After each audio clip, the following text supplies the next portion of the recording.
Rise up, rise up, rise up.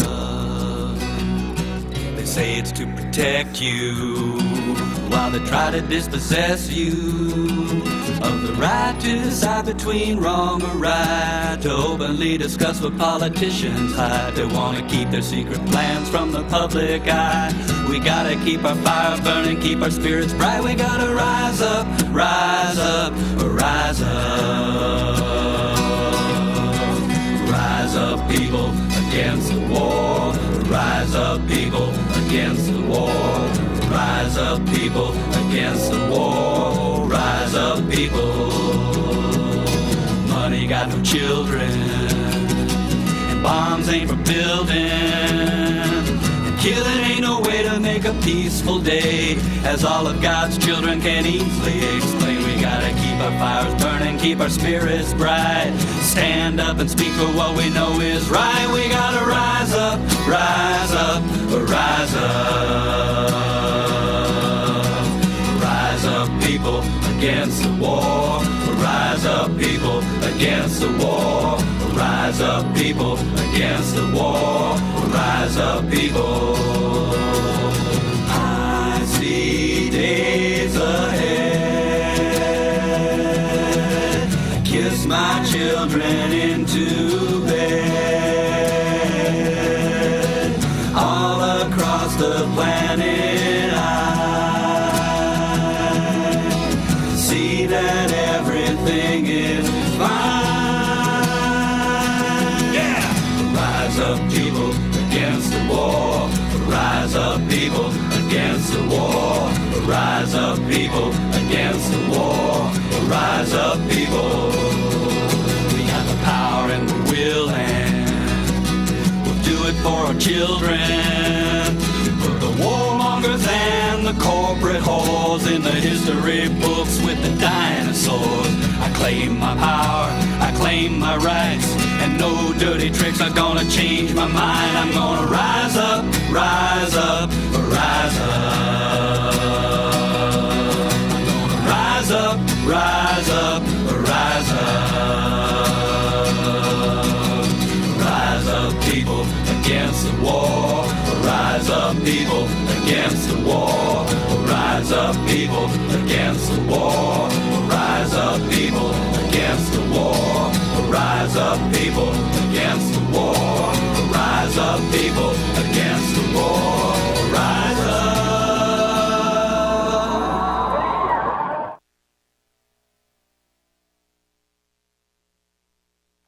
Hello, this is Dan Shea with Veterans for Peace Forum.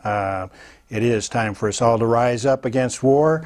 This is Memorial Weekend, and it's a sad thing I have to report, and I'm sure many of you already know this, about a young man who went on a shooting spree. Elliot Rogers, son of Hunger Games Assistant Director Peter Roger, on the Santa Barbara campus, leaving a manifesto of misogynist language against women. Really a sad story to start off the weekend. Wow. But as we hear about these kinds of things, we have to wonder about our society at large. Misogyny is a part of the American landscape, especially with the right-wing radio talk show hosts across this country. Their issues of racism, sexism, etc., is easy cover for somebody who's not mentally stable to begin with.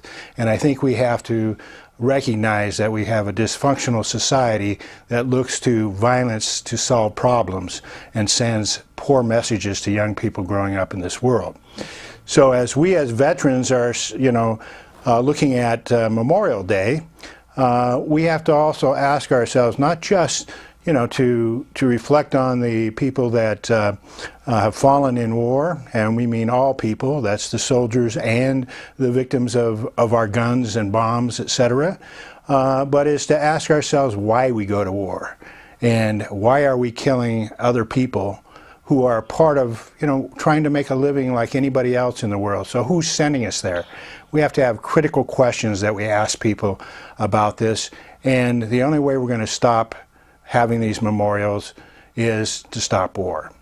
So one of the things that we need to talk about is a couple of things. Veterans for Peace, Chapter 72 here in Portland, and Veterans for Peace nationwide have been doing a lot of different projects. And we're on a campaign right now. Via P72, we've had a number of events recently. And Becky Luening, who is an associate member of Veterans for Peace here, and she is also a board member, director of Vietnam Friendship Village. U.S. Committee. And she has been very active in working with me and our chapter. And we put together a film study that we just had, film series festival on Vietnam. You want to talk about a little bit why we began this film series, this Vietnam Full Disclosure? Well, we've been talking about having a film series for some time. There's so many great films out there that help educate people about issues relating to war and peace. And our associates in New York City, Veterans for Peace, were putting on a big event that they were calling Full Disclosure. An evening of entertainment and speakers that sought to tell a more truthful, rounded story about the Vietnam War as kind of a counterpoint or an alternative to the Department of Defense campaign, Commemoration, which is currently going on. It's a 13-year commemoration, which will culminate in the 50th anniversary of the end of the war in 2025.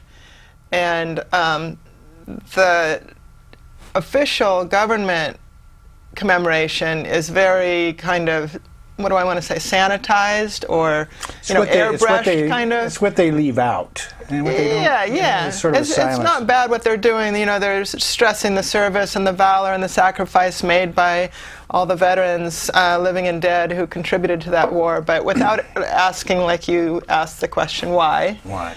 And what really happened? What were the war wounds that they all came home with, and that our society grappled with and is still grappling with?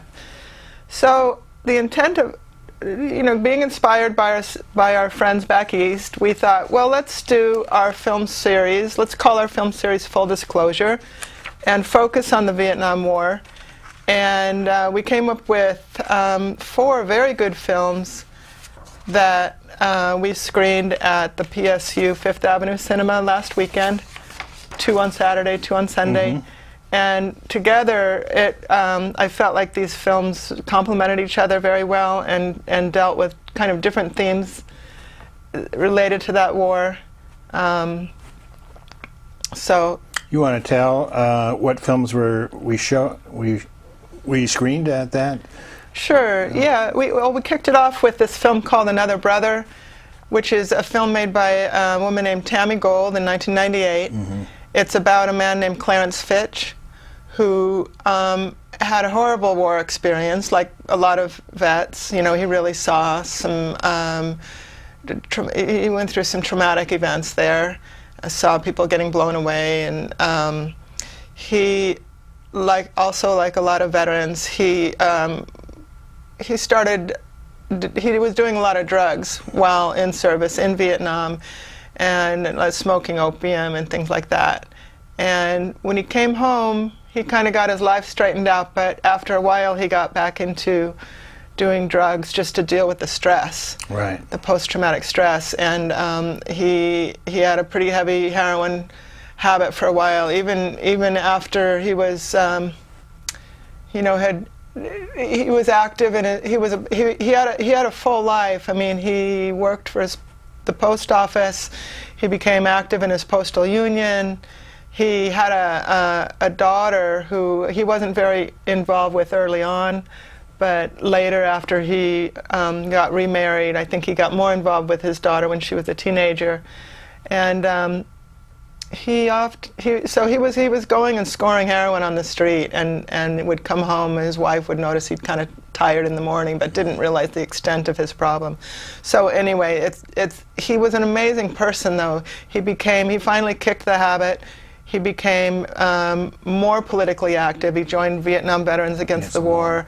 He took trips down to Panama and Nicaragua to see what kinds of things our government was involved in those countries in the 1980s.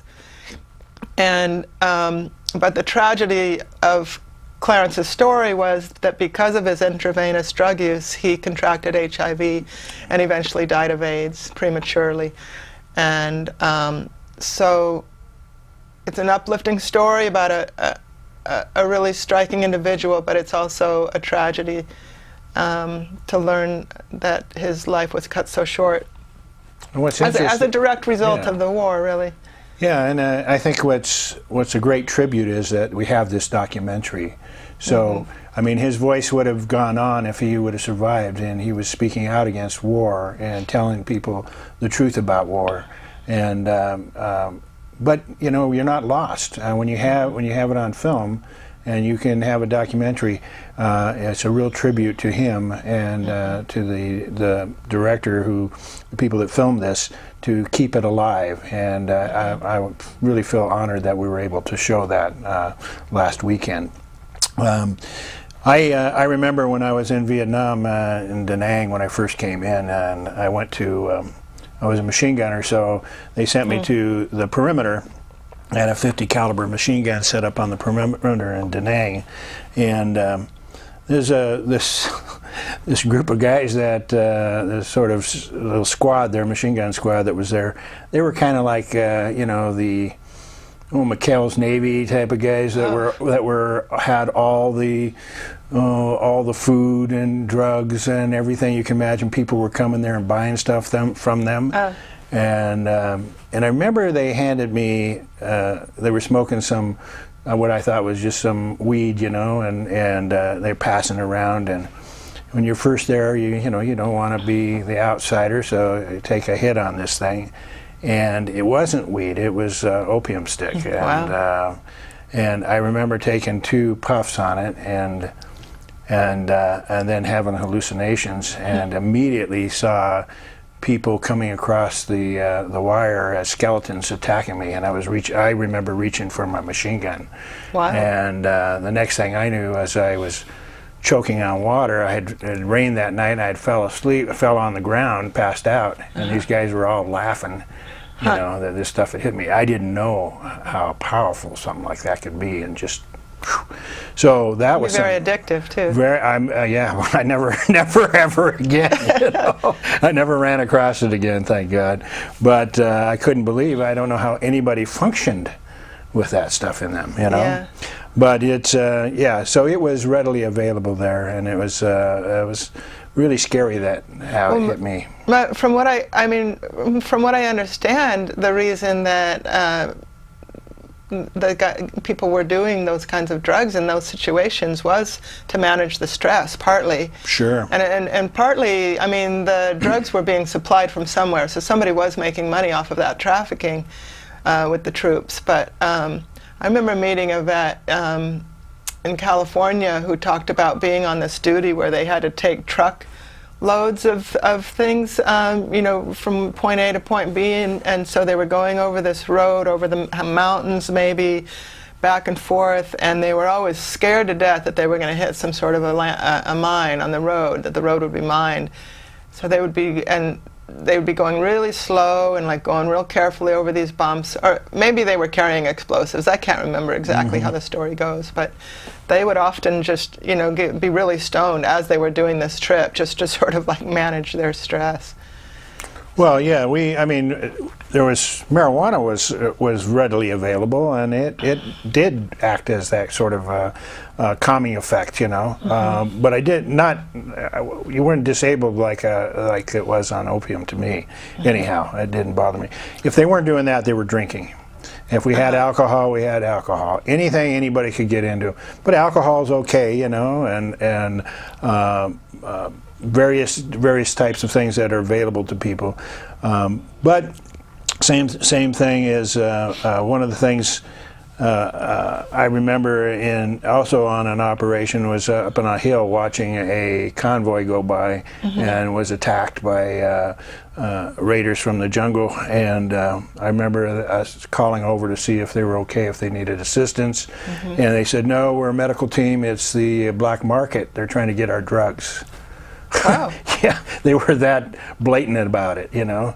And we know that I think Brian actually said that he gave a report at that event at our filming about the CIA being actively involved in the drugs being supplied to veterans and people all throughout Asia and the Vietnam War.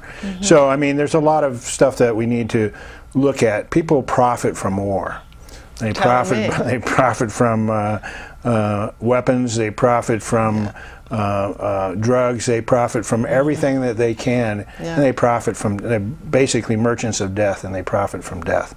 Absolutely. So, and then we showed... yeah, you want to hear about the next movie? Yeah, let's... Okay, so the second movie we showed that day, and this is the one that drew the biggest crowd because it's a classic and a lot of people had seen it already. Oh, yes. Although a lot of people hadn't, this is a Academy Award winner from 1974, directed by Peter Davis, who's still alive, I hear, back in Vermont or somewhere. Hearts and Minds. And the style of Hearts and Minds is sort of like a collage where he, although there's people and scenes that he comes back to, he revisits. So he like interviews them here, and then he has some other things, and then he comes back to that interview and shows another piece of it. And the way that things are juxtaposed in this film and strung together, you get a really, it really drives some points home about the execution of the war, about the political attitudes of the people that were... Senior officials, yeah. Yeah, people like Westmoreland. I mean, one of the most striking scenes is, and this is near the end of the film actually, but they have footage of a funeral where they're burying some, the Vietnamese are burying their war dead, and there's this little boy who's just crying.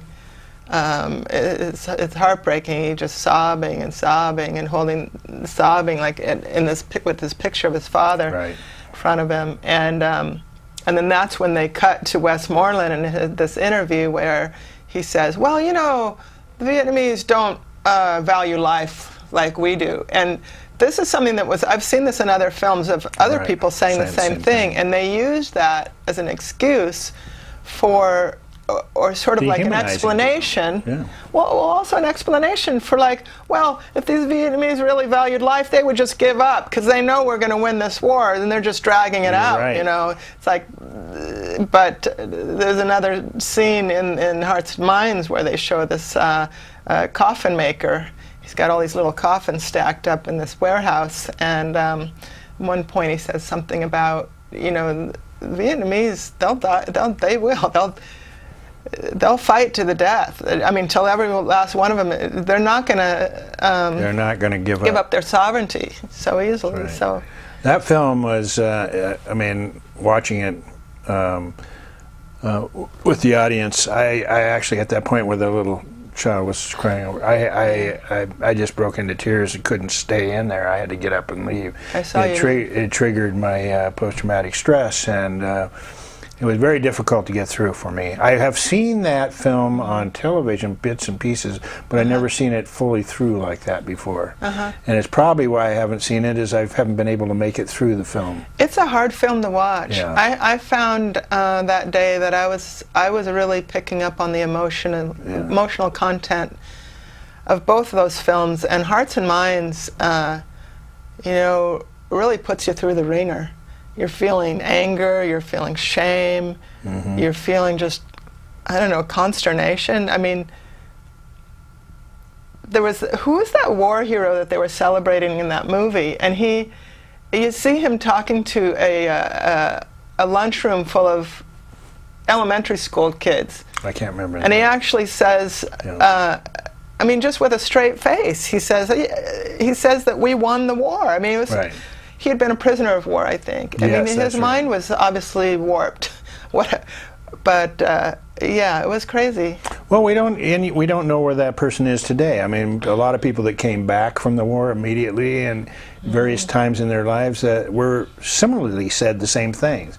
You know, my brother was in the same company and platoon as I was in Vietnam, came home in a straitjacket after an operation, and talked like that for many, many years, you know, and through drunken stupor and drugs and various things, Yeah. but constantly trying to make somehow value the lives of people that they lost, that it meant something in some way, you know. Yeah. They couldn't take the idea that our government had lied to them, that they would send us there for no reason, that people died for a lie, you know. That was very hard. So they had to believe that what they were doing was right, and they had nowhere else to stand. But even then, and I met many who later recognize, you know, somewhere along the line, a trigger is pushed. That for me, a lot of things. I mean, I've always been against the war, but at the same time, I didn't speak out. But what really triggered a lot of stuff, of course, was a couple of things. Other wars, but when I spoke out as a veteran, it really started to hit me was when the first Gulf War took place.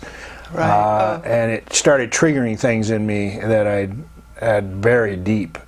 And so that was something. So I don't know. I don't know when people, you know, I try to give people some latitude that they're going to change, hopefully. Some people never will. They will be. But I know that they've been tragically wounded. And and that's and for some people they can never admit that their country betrayed them. Yeah, I learned when Brian and I were living in Northern California. My husband Brian's a Vietnam vet, and we would go to the VA clinic there in Eureka, California. And I remember when the Gulf War was starting. I think it was the second Gulf War with George Bush George W. in office. And I talked to some of the personnel there in that office, and they said that it doesn't matter what someone's political views are. You know, when war events like this kick in, everybody's stress level goes up. All the veterans, they see an uptick in the PTSD symptoms. So it's an interesting phenomenon. And I know a lot of vets from the Vietnam War had an awakening during the Central America adventures, you know. Well, I was very active then too. I mean, I got active, but I wasn't speaking as a veteran.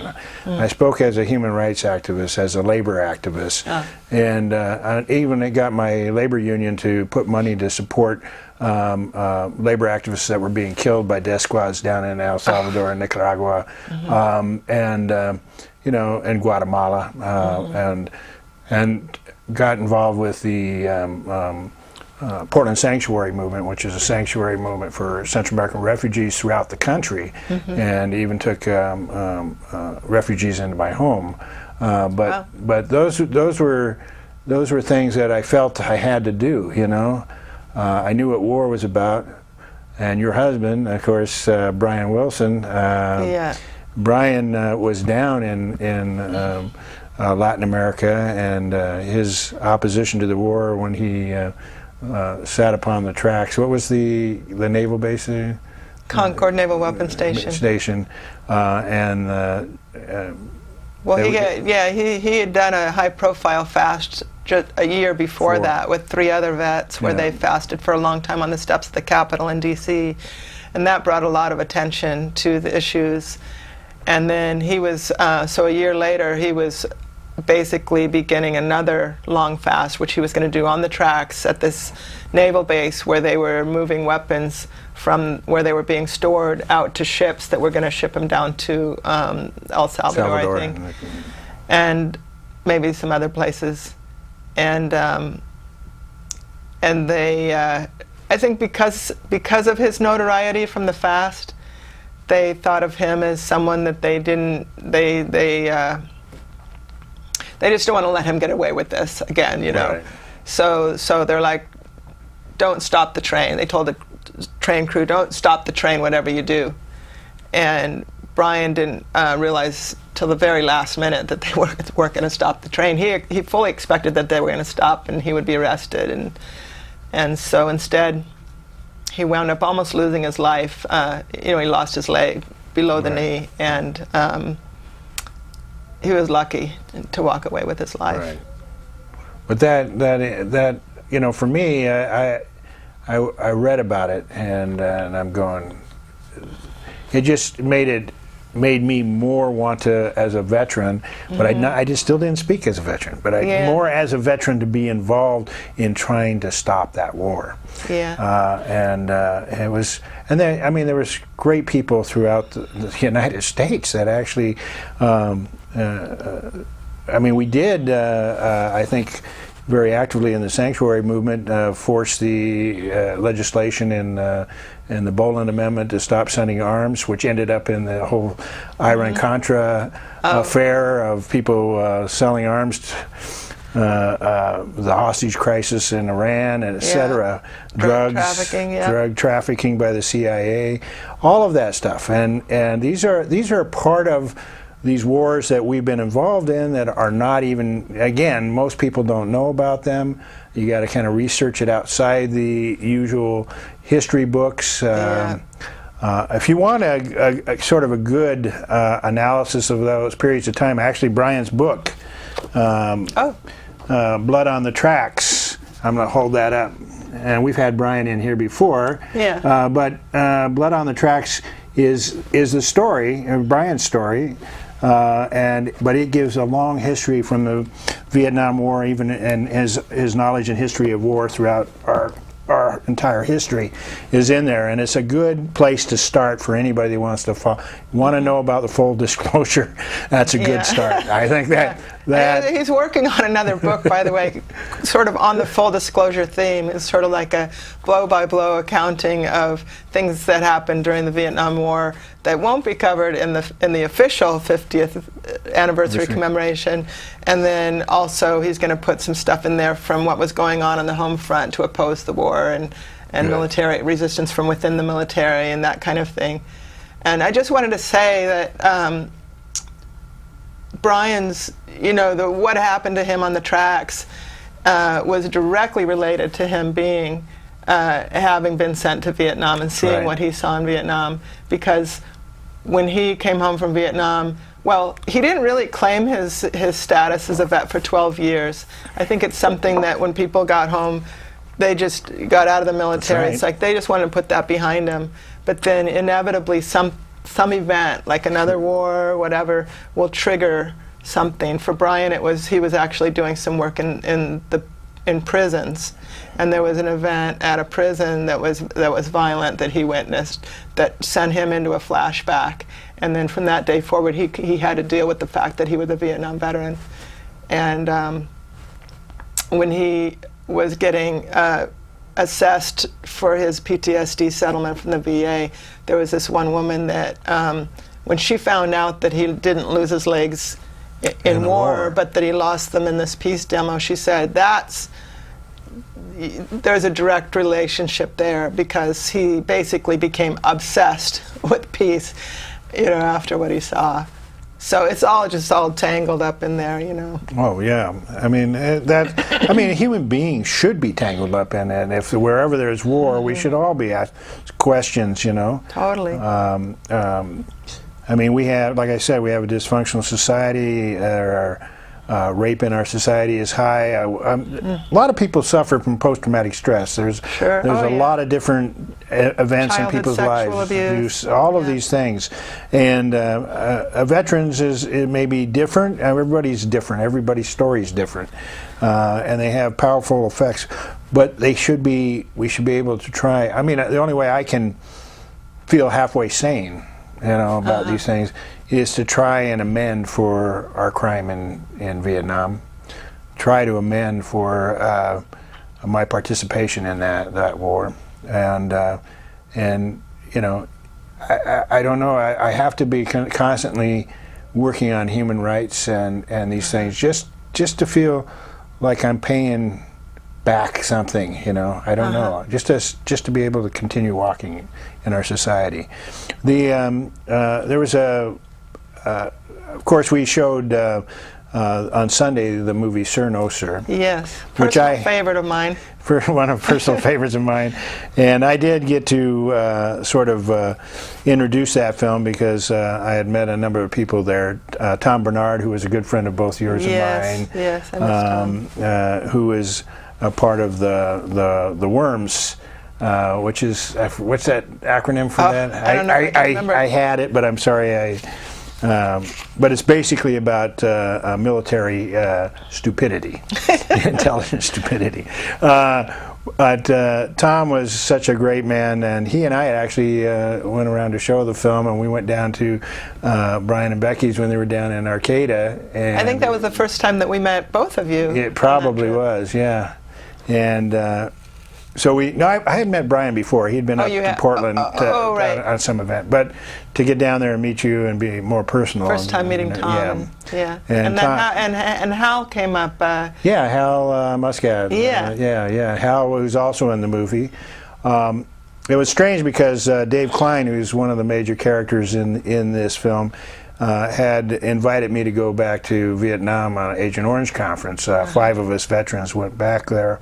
And it was veterans from all over the world, all over the United States who, I should say, all over the world who had participated in the Vietnam War. So we had Korean vets, we had Australian vets, we had various veterans from that had participated in that war who came for the I have a list of all those countries: Australia, New Zealand, the Philippines, Korea, Republic of Korea, and Thailand. That's right. Those were all our allies. So we had the veterans that were willing to come back and talk about Agent Orange and what they were doing about it in their country and what we were not doing enough in this country. Yeah. And you know, I'm trying to think of Joan Duffy Newberry, who was a nurse there, was on tour with us. There was I've heard of her. Ralph Steele, who was another veteran, African American, who had was on some of the helicopters that sprayed, and he had been a machine gunner also. But he became a Buddhist, and he had traveled throughout Asia. He would take us to a lot of the different temples, and while we were there, great man. And then Frank Corcoran and Dave Klein and myself. And of course, Joan, cancer came back on her, and she died shortly after coming back in the summer. We went in, I think it was March, I think. Was she a nurse? She was a nurse, yeah. And where do you know where she served? You mean where in Vietnam? Yeah. No, I don't remember that. She had been, well, she lived in New Mexico, and they named the chapter after her. Nice. She'd been very active with Agent Orange issues for quite a while. She had a number of miscarriages and stuff like that, and had cancer, and she had went through remission, and while she was there, it came back on her. And she's just an incredible woman. And then Dave Klein, a year after that, passed away. And Dave was one of those guys who had such a incredible mind. And to tell his story and his commitment to the end of war. He had been a member of Vietnam Veterans Against the War. He had been one of the co-founders of Veterans for Peace, and was the president of Veterans for Peace at that time when I had met him. And we were in Hanoi, and we went to R&R. The R&R bar, yeah. Bar, expat bar there. We have to explain to the viewers about the R&R. Tell them. The R&R is a great bar. I don't think it exists anymore, though, but for many years. Yeah. In Hanoi. Kind of the tourist area of Hanoi, just near Hoan Kiem Lake, there's this. It was an American expat who had married a Vietnamese woman who founded this bar. He was a deadhead. Yeah. So you go in the bar and you look up in the wall, and he has a picture of I don't remember, was it Jerry Garcia in the middle, or was it Ho Chi Minh in the middle? Anyway, it's got George Washington, Ho Chi Minh, and Jerry Garcia all up on the wall. And you could go in there and meet people who were there teaching English or working on different, there's so many great humanitarian projects going on in Vietnam, and often you would meet people involved with those NGOs. And I heard some amazing stories from this one fellow that I met who was doing, he had a thing going where they were bringing medical equipment over to Vietnam, and he was also a vet. It was a place. It was a place to go. And they had a house band that played. The first time I went over there, they played the greatest set, and there were all this American rock and roll music, and they did the whole Beatles. Was it Abbey Road? Like, she came in through the bathroom when it was that one. Don't ask me. They played the whole album. Oh wow! So the next time, like 2 years later, I went back to that bar, and it was kind of ruined because the owner of the bar had gotten this band to just start doing Grateful Dead stuff. So you either just do like the Space Jam thing, you know, like Dead style, and I'm like, come on, people. I wanted more variety than that.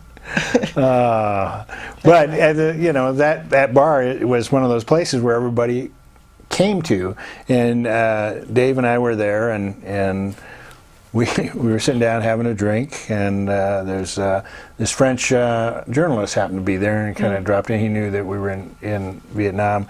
Started talking to us, and Dave Klein started telling us a story about this incident that he had, which is in the film, Sir No Sir, and when he is face to face with his so-called enemy, the Viet Cong, and they both barrel to barrel and fired at the same time. And he killed his counterpart. He killed the other. Well, Dave was wounded in the leg and almost passed out, and they brought him out and put him face to face with the Vietnamese that he had shot, and he said that he began to. The first time he had ever, saw, he says, I don't know, I probably killed other people, but the first time I had ever seen anybody face to face, and I looked in this man's face, and he was no older than me, and I began to think about who his family was, who was going to be missing him, and why him over me, and it became 18, 19, something like that. Yes, and you start looking at, you start thinking about these things, and that became where he really became conscious about the war and his opposition to it, and it was a long story from then on. And but you won't hear those stories anywhere often enough unless you see Sir No Sir, because Sir No Sir is not just about a war story. It's not about glorifying war or just even opposing individually. It's about a movement. It's about a movement of GIs, serving and veterans that came back from that war, who organized underground papers, organized coffee houses, organized veterans to oppose the war, went inside the military and organized the labor union, went to jail. I mean, it's an incredible story of a movement that you're not going to learn from the Obama administration and the DOD. That's a story of some $65 million that they're putting on to tell the story of Vietnam, but you won't hear it. You'll have to hear it from us, alternative media, history, Howard Zinn's The People's History. We need to have alternatives, and people are still writing histories that I think need to be told. I mean, these things were covered in the mainstream media at the time they were happening, That's right. But ever since the war, silence. Unfortunately, the powers that be learned the wrong lessons from this war. I mean, there were so many good lessons we could have learned as a society, and moved on to consider that maybe we shouldn't be conducting these kinds of wars, which is really all about. It's all about resources and the profits, the profit making that war brings to certain people. Right. They couch it in this thing about freedom and democracy for Americans, and it just doesn't, it doesn't compute when you really consider it. The excuse now is we're going there, and it always has been, is sort of we're going there to liberate. people from some horrible dictator. You know, it's now it's sort of they're couching these things as humanitarian wars. You know, we're protecting them from themselves. And you know, who are we? Well, you know, war is the enemy. Exactly. War is itself the enemy. And as we're talking about, of course, the GI movement, I think there's also something missing for a lot of people in the GI movement. Where was labor? You know, people say there was a story that happened where a bunch of construction workers in New York went and beat up a bunch of protesters, and that became sort of the anthem of the neoconservatives in this country, pro-war, saying that, you know, the average worker out there doesn't support the anti-war movement. These are a bunch of elite kids out there from the colleges who, you know, don't even recognize what they have in this world.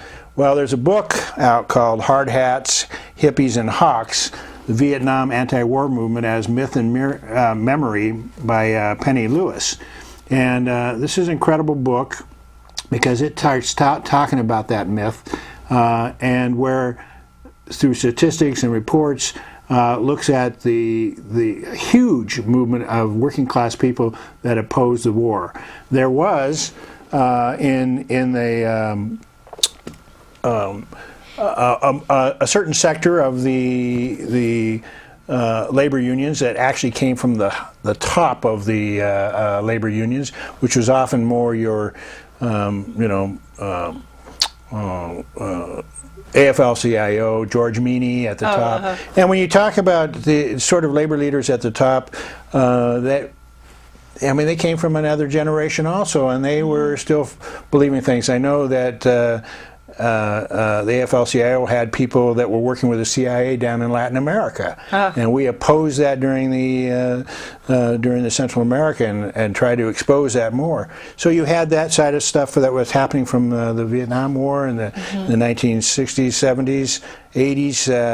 What we saw was that but the rank and file, because you forget you didn't have to go out and just organize the working class, because the soldiers were the working class. They were already there. And the peace movement itself, at that time, I mean, this country was in revolution. We had civil rights movement. We had there were the Brown Berets from the Chicano movement. Free speech movement. Free speech movement. We had all these different movements going on. The women's movement. But people were joining the peace movement in coalitions, but often identified themselves as identity politics. They would be, you know, I'm this organization, but never saying they were working class, because it was a part of they were working class without even thinking about it. But she identifies that, which kind of brings around that the majority of the people in this country that supported this was the average person. It wasn't an elite group of people that were students and may have started off there. IVAW becomes a center point, and she talks. I love how she talks about them saying they didn't have to go out. Other organizations were trying to reach out to the working class. They didn't have to. They were the working class. You mean VVAW? The Vietnam Veterans Against the War. Sorry, what did I say? IVAW. Oh, yeah, IVAW. They went out and they had no problem reaching the working class, and created a great movement at the time. Another good book to read. You know. So many good ones out there. So we do have a list of history here that people can refer to. But one thing that I'll share a couple of my favorites too. But I mean, just very quickly, two of my favorite books about Vietnam War history. There's one called Patriots: The Vietnam War from All Sides, by Chris Appy. Basically, it's an oral history of the war, and he interviews people who had all different roles during the wartime. So not just soldiers, but, well, soldiers from both sides, all sides, people that resisted the war, people that draft dodgers, women who served in different roles, Vietnamese civilians, doctors, politicians, I mean, the whole range. So you get a really rounded view of the war experience from reading these little vignettes, and he has them arranged chronologically. And it's, even though it's a fat book, it's an easy read because each vignette is only about 3 pages long, so you can just take it in sections. And once you get started, it just pulls you in. It's really quite a remarkable book. And then there's another book I love, which is sort of it reads like a novel, but it is a true story of someone's life. It's called The Eves of Heaven, A Story in 3 Wars. And it's the story of a Vietnamese man who lived through the French occupation and the Japanese occupation that happened during World War II. And famine and all these things that happened during those times, and then into the American wartime, and then finally fled Vietnam and wound up, I think, in Southern California with his family. It's written by that guy, Andrew X. Pham, P-H-A-M. He's most famous for his book Catfish and Mandala, which is about riding his bike around the Pacific Rim and going through Vietnam. I haven't read either of those. So. Oh, you haven't? No, no. Well, if you like novel, I mean, Yeah. it's actually memoir, but his writing is exquisite. Oh, I Highly love it. recommend it. Yeah. That's on my list now. Yeah, and The Eves of Heaven, it's funny, when I went to look for it, it was like in the war history section, which I thought was an odd filing over Powell's book. So you kind of have to look for it, but do look for it. It's a great read. Now, and both you and I have, of course, been very involved in the issues of Agent Orange. Yeah. And so we had an opportunity to show a world premiere of a movie. You want to tell them about that movie? Sure, I'd love to. The film is called Lighter Than Orange, and some of people in Portland may have read about it in this cover story that was run in Street Roots, so it's a May 9th issue. And thank you, Street Roots, wherever you Yes. are. Thank you, Yes. Emily Green, for writing that article. So, Lighter Than Orange is the story of Vietnamese soldiers. I hesitate to even call them soldiers because a lot of them became involved in fighting the war. They just answered the call of their government, which everyone did in Vietnam at that time. And they were young people. Sometimes they got involved when they were 16, 17 years old as volunteers, and then when they got old enough, they were in the regular army. But they were out in the field for years and years. I mean, you talk about the average American stint, and some people went back for more than one tour, but on average, people were there for, what, a year? Yeah. I know Brian was there for 6 months. But, you see American veterans who had health effects for them or their offspring just based on their short exposure in Vietnam. So these are people in this film. Basically, the filmmaker went to the Vietnam Friendship Village, which is this project I'm involved with. It's a residential facility in Hanoi, and they have veterans who cycle through there for services, and like for 6 weeks at a time. So he was there at a certain point in time doing. He's a photography instructor in Germany, the director of this film, Matthias. He was there doing a workshop with students, and he talked to some of these veterans, and he just was kind of looking at them and thinking, these guys aren't getting any younger. They all have really interesting stories, and I think I'd like to get some of them on film. So he came back in 2012, and he filmed a number of the veterans who were staying there at that time. And the film style is beautiful because he is an artist. He's a photographer and a videographer, and he really knows how to frame the shots, and there's beautiful color. And so what he does in this film is he focuses in on each of these veterans' faces. And he really gives them time to tell their stories. And they talk a little bit about the war experiences and, their kind of historical perspective about the war. And then they get into how Agent Orange has affected them, their families. Many of the people that he interviews have these horrific situations where a child has some crippling disability, mental or physical, and this. It's anyway. It's an incredible movie, and it was a great series. And we're getting short on time, and I want to mention before we go off the air here that Veterans for Peace is going to be doing a People's Peace Park picnic for Memorial Day, 1 to 4 p.m. Monday, May 26th, and the Peace Park is at Northeast Oregon and Northeast Lloyd Boulevard, which is just on the east side of the Steel Bridge. And if you can capture that poster there, we've got that before heading out here. This is Peace Memorial Park, and we're going to do as a tribute to Pete Seeger. Thank you, Becky, for coming here. I think we have a few more minutes. We still got a few more minutes, so I want to stretch it out a little bit. Since we were doing that program, there's a picture here I wanted to show you, which is a friend of mine who's a Vietnam veteran sent me this picture of Pete Seeger at Dewey Canyon 3. And Dewey Canyon 3 was an event where VVAW and veterans came together in what was that, in Chicago? Or no, that was in DC on the Capitol steps.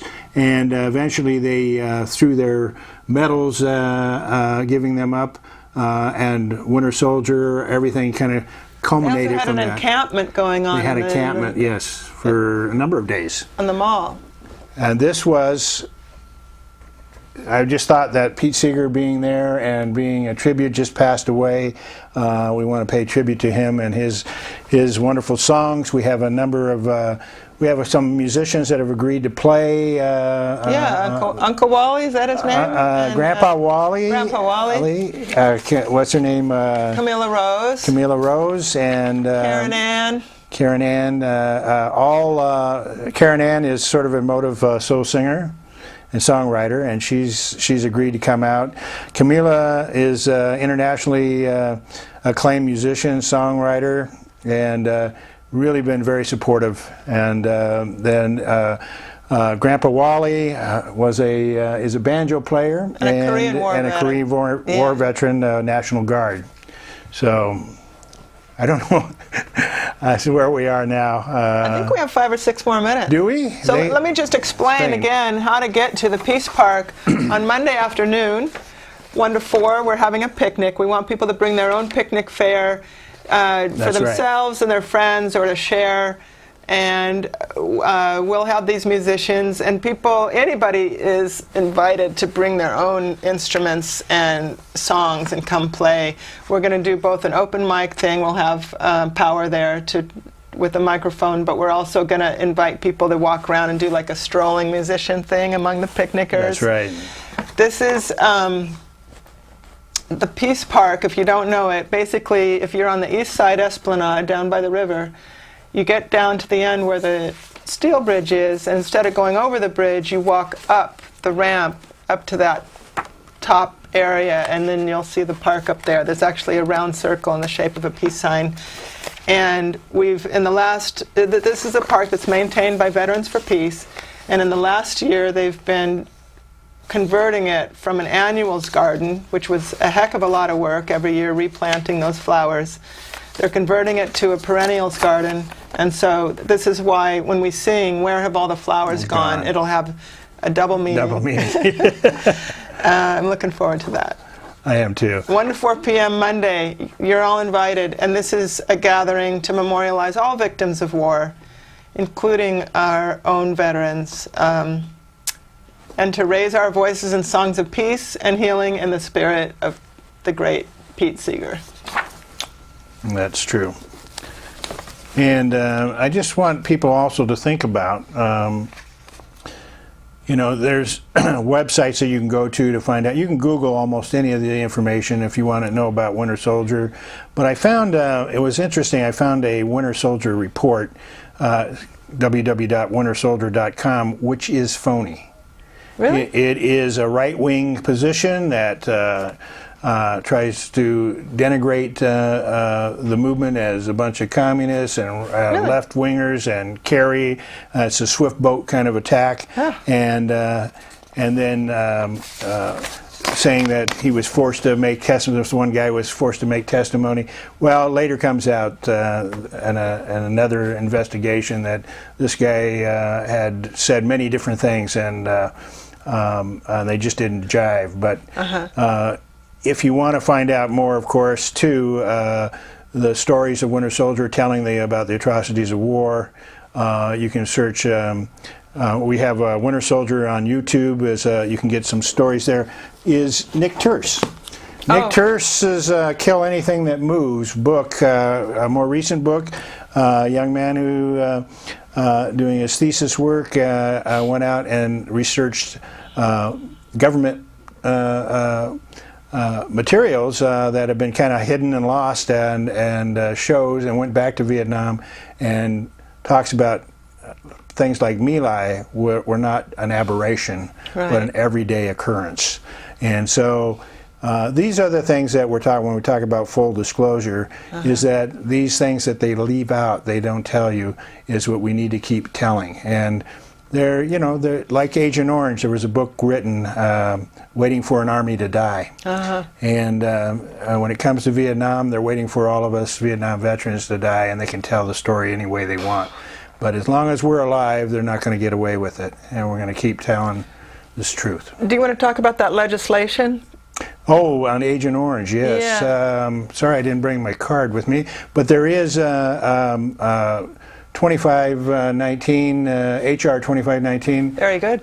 Is Agent Orange Relief Act, which includes an act that Barbara Lee introduced last year, which I was actively involved in helping write some of that legislation, which to include Vietnam veterans, male veterans. It used to be that they would take care of children of women veterans at a greater degree of a number of anomalies, and only male veterans spina bifida. So we cross out the word female and have it as Vietnam veterans and their children and grandchildren to be taking care of those that are born with various anomalies because of exposure to Agent Orange. And also Vietnamese Americans who were refugees that came here in a silent kind of community, who may be suffering the same things, to do the research to make sure they're taken care of, and the Vietnam and also clean up the Vietnamese in Vietnam, and to work with them in solving the problems of the hot spots in various areas of Vietnam. Some of that work is actually being done in Da Nang right now, but we need to expand that work and to continue doing the research. Well, doesn't that bill also talk about compensation for victims in Vietnam? It does. It talks about compensation. Of course, we've had a lawsuit out against the government a number of times that have just been not done. But if we build the work together, we need a national health care program here. We need a national health care program around the world. And so I want to thank everybody. We got to stop waging wars. So, over.